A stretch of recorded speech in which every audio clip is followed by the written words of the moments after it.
अस्सलाम वालेकुम everyone, I hope you all are fine and doing all well. So आज जो है हम लोग एक न्यू टेंस से स्टार्ट करेंगे और वो है हमारे पास फ्यूचर इंडेफिनिट टेंस।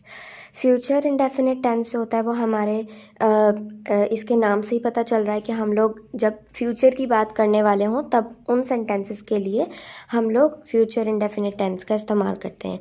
लेकिन फ्यूचर इंडेफिनिट टेंस की अगर हम लोग तर्जुमा उर्दू में करें तो वो किस तरह से होता है कि मुझे ये काम करना होगा, या मैं जो हूँ आज तुम्हारे घर नहीं आऊँगी।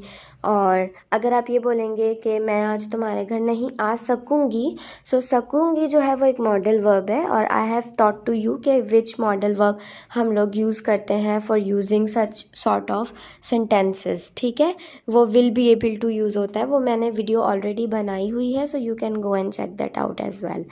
ठीक है, लेकिन फ्यूचर इंडेफिनिट में हम सिंपल बात करते हैं कि मैं तुम्हारे पास आऊँगा कल, और मैं कल ये बनाऊँगी, और ट्रॉफ़ी तो मैं ही जीतूँगा। सो सच सॉर्ट ऑफ सेंटेंसेस जिसमें सिंपल गा रहा हो और आप कोई फ्यूचर में कोई बात कर रहे हो क्या वो करेंगे। ठीक है, तो ये हमारे पास फ्यूचर इंडेफिनिट टेंस होता है। So let's we move toward its first positive sentence structure. Positive sentence structure में हमारे पास सिंपल सेंटेंस होते हैं। फर्स्ट पहले हम लोग इसका फॉर्मूला देख लेते हैं।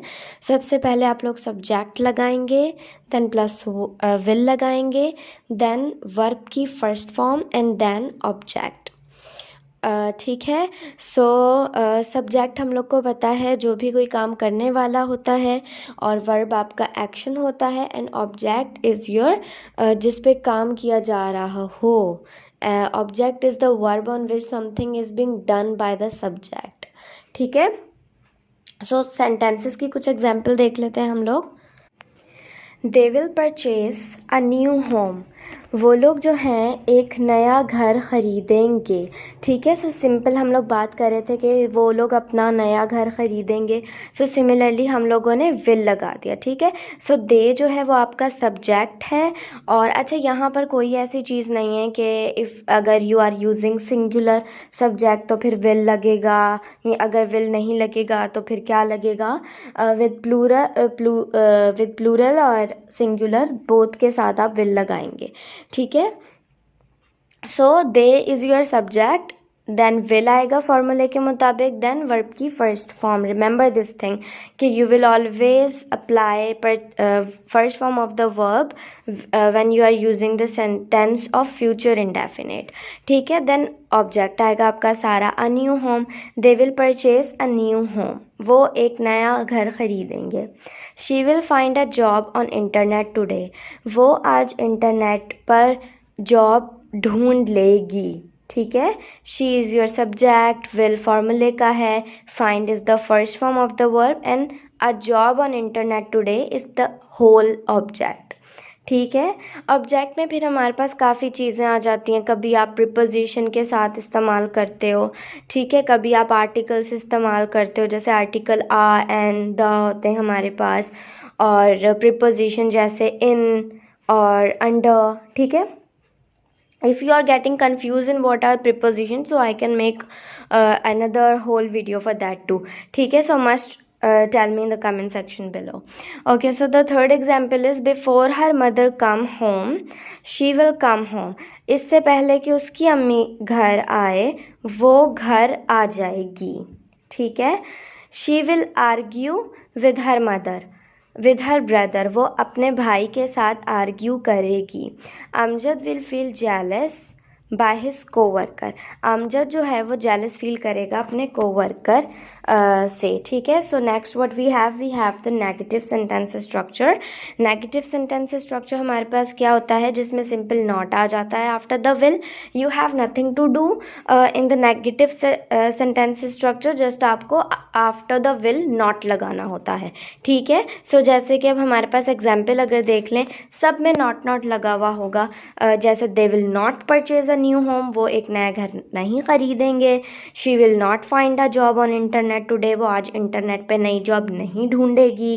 Before her mother come home, she will not come home, इससे पहले कि उसकी अम्मी घर आए वो घर नहीं आएगी।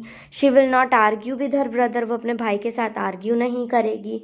Amjad will not feel jealous by his co-worker, Amjad जो है वो जेलसी फील नहीं करेगा अपने कोवर्कर के साथ। ठीक है, that was so simple well. So next we have the interrogative sentence structure. Interrogative sentence structure हमारे पास वो सेंटेंस होते हैं जिसमें हम लोग सवाल कर रहे होते हैं by another person, by another subject. ठीक है, जैसे मैं सवाल कर रही हूँ ना दूसरे बंदे से in our conversation either in the written form or the verbally, तो फिर मैं इंटरोगेटिव यूज़ करती हूँ। ठीक है, so first example is will they purchase a new home. इसमें फॉर्मूला क्या होता है कि विल जो है वो पहले आ जाएगा, देन प्लस सब्जेक्ट लगाएंगे, देन वर्ब की first form and then object. ठीक है, वही जो हम लोग एक मेन हमारा लीड पे है ना, दैट इज़ विल, उसको हम पहले ले आएंगे एंड देन सब्जेक्ट आएगा, देन वर्ब की first form. Remember this formula, if you rememorize these formula so it will become more easier for you to make the sentences. ठीक है, सो आप इसको साथ साथ याद करते जाएं to the formulas. Will they purchase a new home, क्या वो नया घर खरीदेंगे। Will she find a job on internet today, क्या वो जॉब इंटरनेट पर आज ढूंढेगी। Before her mother come home, will she come home, उसकी अम्मी के घर आने से पहले क्या वो घर आ जाएगी। Will she argue with her brother, क्या वो अपने भाई के साथ आर्ग्यू करेगी। Will Amjad feel jealous by his coworker, क्या अमजद जेलस फील करेगा अपने कोवर्कर के साथ। ठीक है, so that's how we will make the sentences. Now we have the last sentence structure, that is interrogative negative sentence structure, जिसमें सवालिया तो होगा but we will be adding negative essence to that too. ठीक है, जैसे कि will they not purchase a new home, क्या वो नया घर नहीं खरीदेंगे। Will she not find a job on internet today, क्या वो आज इंटरनेट पे नई जॉब नहीं ढूंढेगी। Before her mother come home, उसकी अम्मी के घर आने से पहले will she not come home, क्या वो घर नहीं आएगी। Will she not argue with her brother, क्या वो अपने भाई के साथ आर्ग्यू नहीं करेगी। Will Amjad not feel jealous by his coworker, क्या अमजद जेलस फील नहीं करेगा अपने कोवर्कर के साथ। So these all were the 4 sentences structure, so easy, you can also make yourself. Okay, let me tell you some few sentences in Urdu ताकि you may yourself translate. वो आज बाज़ार से कपड़े नहीं खरीदेगी। आज मेड घर पर नहीं आएगी। क्या तुम चाय खुद नहीं बनाओगे। क्या तुम अब पढ़ोगी। तो अब को जो है हम लोग बेसिकली नाउ कहते हैं। ठीक है, कि आप क्या अब तुम पढ़ोगी। सो मैंने बता दिया आपको नाउ कहते हैं, you have to now translate the sentence.